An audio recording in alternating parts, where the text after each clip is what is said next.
There's how you feel, and then there's how you feel about how you feel.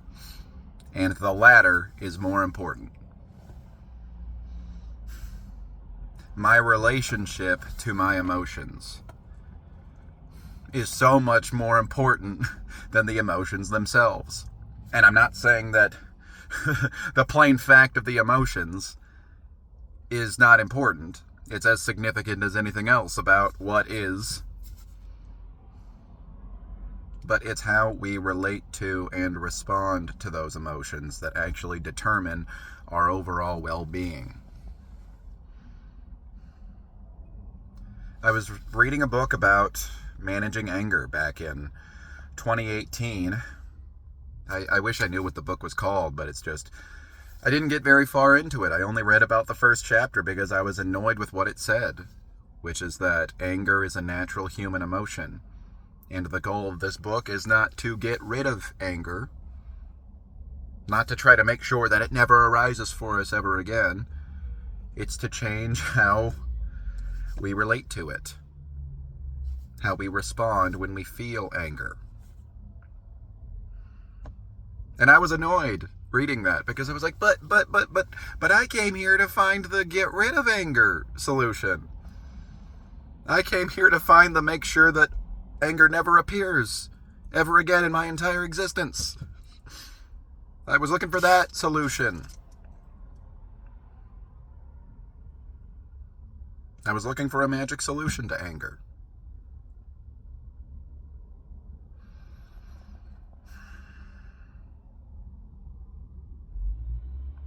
But just the awareness of emotions. The plain-faced realizing when an emotion is there.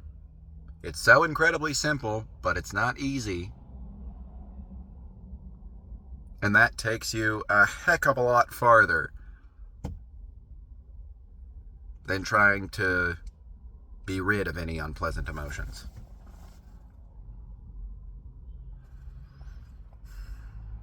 We can say the same thing about sadness and depression.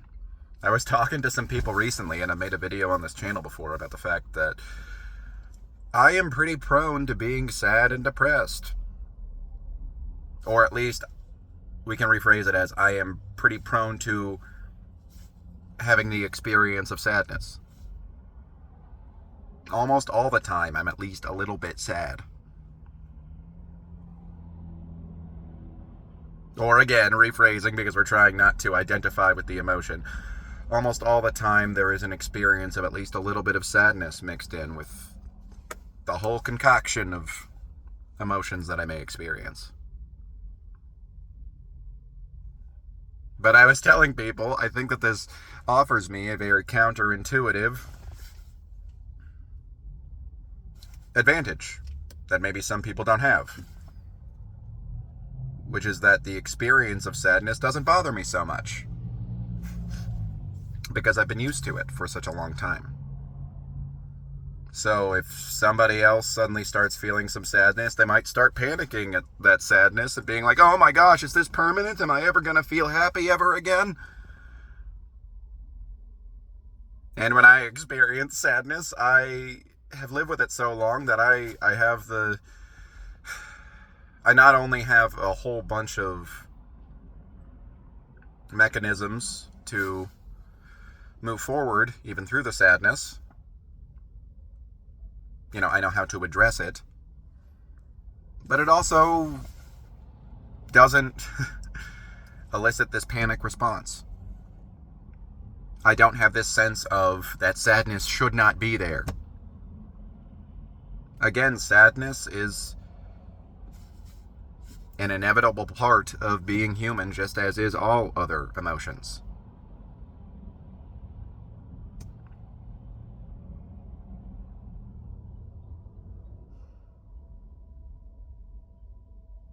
Just being aware of whatever emotion is arising for me. And recognizing that it is exactly what is meant to be at that exact moment.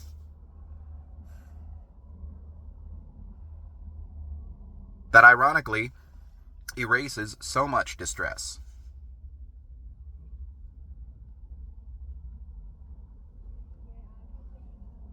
because I'm both not judging reality. I'm not saying, oh, this reality is so unfair that I have to experience this unpleasant emotion. But it means I'm not judging myself. How many times have we been like, man, I'm sad and I don't feel like I really have a very good reason for being sad. God, what's wrong with me? Come on, try harder to stop being sad or stop being angry or all this stuff. We've talked about this. Just feel positive. It creates this self-judgment that is just, it's not only unhealthy, but it's just clinging on to this imagined ideal and rejecting reality as it stands.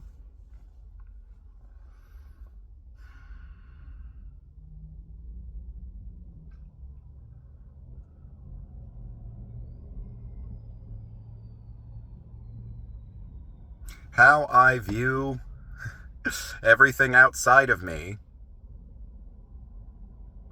that's exactly how I'm going to view what's going on inside of me.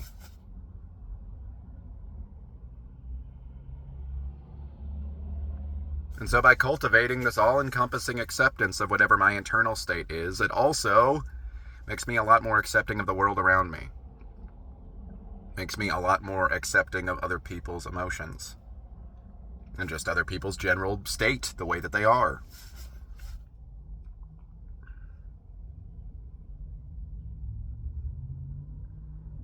Creating more acceptance with either of those things.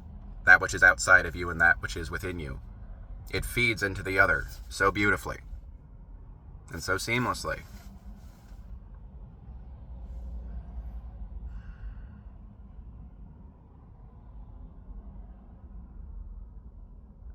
And it also strengthens the value of happiness and positive emotions to embrace the unpleasant emotions. Because if my happiness is just the standard, if that's just what I say I'm supposed to be feeling all the time, when I'm feeling happiness, I can't really appreciate it. I'm just like, oh, phew, thank God. It's like saying, phew, I didn't get fired today, or phew, some disaster didn't happen.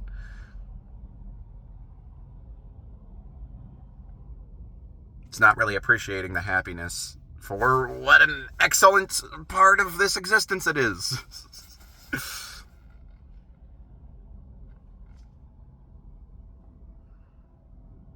It's like if you ever had a job or a teacher or something that would only ever talk to you if you did something wrong. If you're doing things good, they might be somewhat amicable with you, but they don't go out of their way to say you're doing a good job because that's just the expectation for them. But the split second that you do something wrong, even if you had 1,000 days of doing everything correctly, they felt the need to reprimand you for it. I think that's ironically the relationship that we have with our own emotions a lot of the time.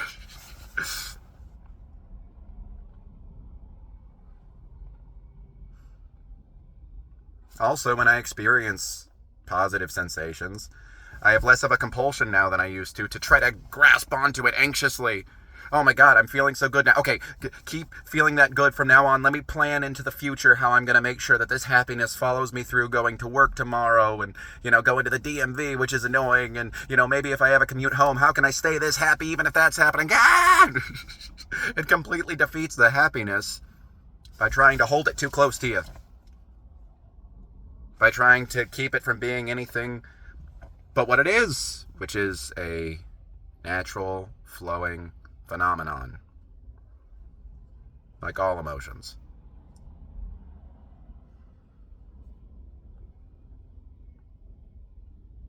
We can watch all of them as they arise and acknowledge that at any given time, as they feel like it, they can just go on their merry way.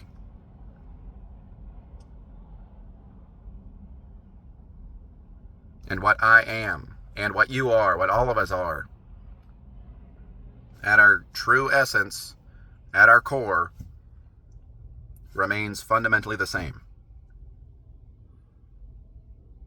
Just staying there in the same place, being aware of it all.